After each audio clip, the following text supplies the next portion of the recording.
Imagine por um momento que os segredos mais sombrios da humanidade não estão perdidos em tumbas esquecidas ou criptas subterrâneas, mas guardados bem debaixo dos nossos narizes.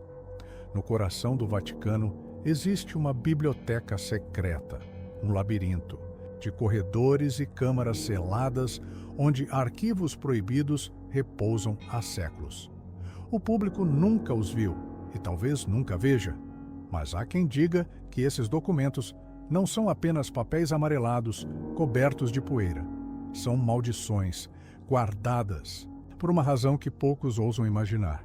Esta é uma história real, ou pelo menos é o que afirma Eduardo Vasconcelos, um ex-padre brasileiro que, após décadas de silêncio, decidiu expor o que encontrou dentro das muralhas sagradas. Ele diz que há algo lá que pode mudar tudo o que sabemos sobre a fé, a história e até mesmo nossa existência. Prepare-se, porque o que você vai ouvir pode não te deixar dormir esta noite. Era o início dos anos 80, quando Eduardo, então um jovem padre cheio de devoção, chegou ao Vaticano. Ele crescera numa pequena cidade no interior do Brasil, onde a igreja era o pilar da comunidade. Desde menino, sentia um chamado: ajudar os outros, espalhar esperança, entender os mistérios de Deus.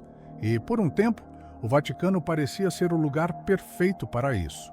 Ele testemunhou atos genuínos de bondade, enfermos sendo curados em cerimônias emocionantes, doações que salvavam vidas, bênçãos que pareciam carregar um peso divino. Mas, ao mesmo tempo, havia algo mais. Uma sombra silenciosa pairava sobre as altas cúpulas da igreja, algo que ninguém mencionava, mas que todos pareciam sentir. Os primeiros sinais foram sutis. Durante uma missa privada para clérigos, Eduardo notou um símbolo estranho entalhado no canto de um altar, uma espiral com linhas quebradas, diferente de qualquer cruz ou ícone cristão que ele conhecia. Em outra ocasião, ouviu um cardeal sussurrar uma prece numa língua gutural, rouca, que não se parecia com o latim nem com qualquer idioma que ele já tivesse estudado. Quando perguntou a um colega sobre isso, recebeu apenas um olhar frio e a resposta: são tradições antigas, não se preocupe. Mas Eduardo se preocupou. Ele começou a perceber expressões tensas nos rostos dos superiores. Silêncios que duravam demais, portas trancadas em corredores que ninguém explicava. Foi nesse cenário que ele conheceu Padre Giovan, um brasileiro como ele, mas que já vivia em Roma há quase 15 anos. Giovan era um homem carismático, de fala mansa e olhos gentis. Mas havia algo nele que intrigava Eduardo. Ele tinha acesso a áreas do Vaticano que poucos podiam entrar, bibliotecas restritas, salas de reuniões secretas. Os dois se tornaram amigos rapidamente, compartilhando histórias sobre o Brasil e trocando ideias sobre a fé. Mas toda vez que Eduardo tentava perguntar sobre o que acontecia nos bastidores do Vaticano, Giovan mudava de assunto com um sorriso forçado ou uma piada desajeitada. Até que, numa noite fria de inverno, após algumas taças de vinho em um pequeno apartamento nos arredores de Roma, Eduardo decidiu insistir. Giovan, o que realmente acontece lá dentro? Por que tanta coisa escondida? O ambiente ficou pesado. Giovan ficou em silêncio por um longo tempo, encarando o copo vazio em suas mãos. Então, soltou uma risada nervosa, um som que não tinha humor, apenas desconforto. Nem mesmo o Papa sabe de tudo, disse ele, evitando os olhos de Eduardo. Aquela frase caiu como um trovão. Como assim o Papa, o líder supremo da igreja, não tinha acesso a certas verdades? Eduardo pressionou, mas Giovan hesitava, mexendo inquieto na cadeira. É perigoso saber demais, murmurou. Depois de mais insistência, ele finalmente deixou escapar algo que mudou tudo. Você sabia que o Vaticano controla alguns dos maiores observatórios astronômicos do mundo? Aquilo parecia aleatório, mas Giovan garantiu que não era. Disse que a Igreja sempre teve um interesse profundo nas estrelas, no espaço, em algo que não estava na Terra. Eles não estão só admirando o céu, Eduardo. Eles estão procurando algo, ou monitorando. A mente de Eduardo disparou. Por quê? O que poderia ser tão importante a ponto de justificar esse segredo? Ele decidiu investigar por conta própria.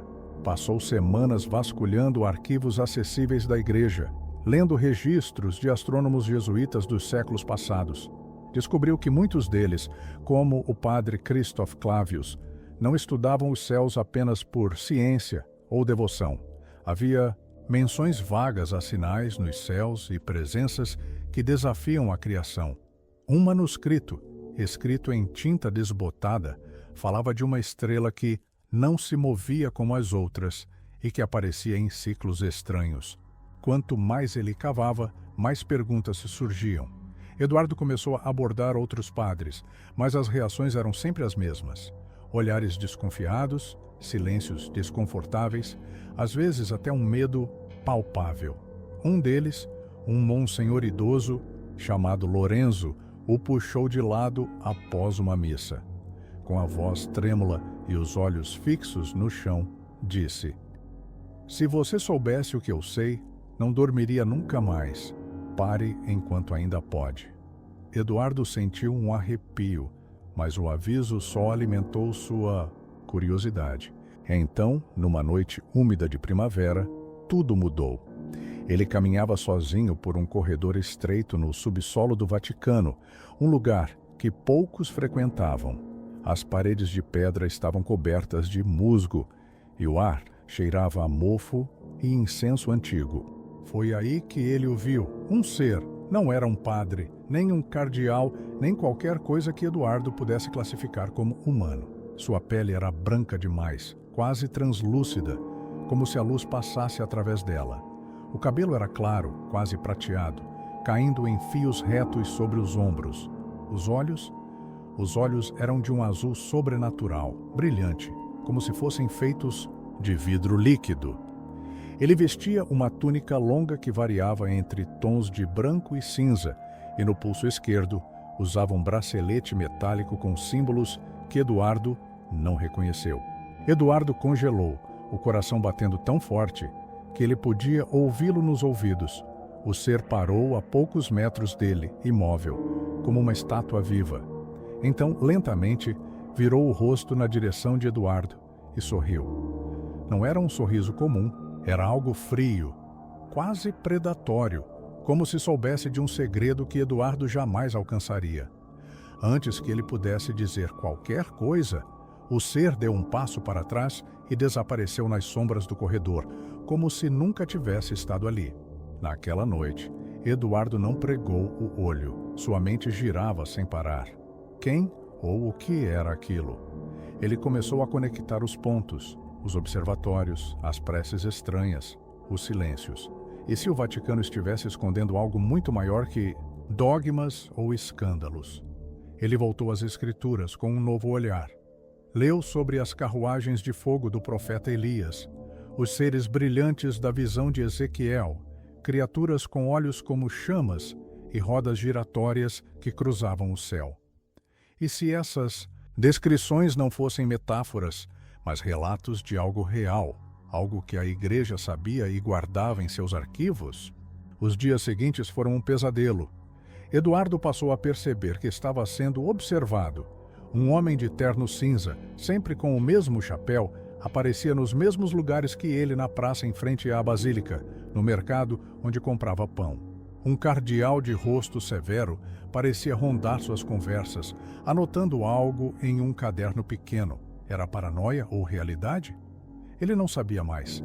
Certa noite, ao chegar em seu quarto, encontrou um envelope deslizado por baixo da porta. Dentro, um bilhete escrito à mão em letras tortas. Pare de perguntar. O papel tremia em suas mãos enquanto ele lia e relia aquelas palavras. Quem o enviara? E o que sabiam sobre ele? Mas o pior ainda estava por vir. Semanas depois, ele viu o ser novamente. Foi em outro corredor escuro, ainda mais profundo, nos subterrâneos do Vaticano. O ar estava gelado e o silêncio era cortado apenas pelo som distante de água pingando. O ser estava lá, parado no fim do corredor, os olhos azuis brilhando na penumbra. Desta vez, ele não sorriu. Ficou ali, encarando Eduardo por segundos que pareceram horas.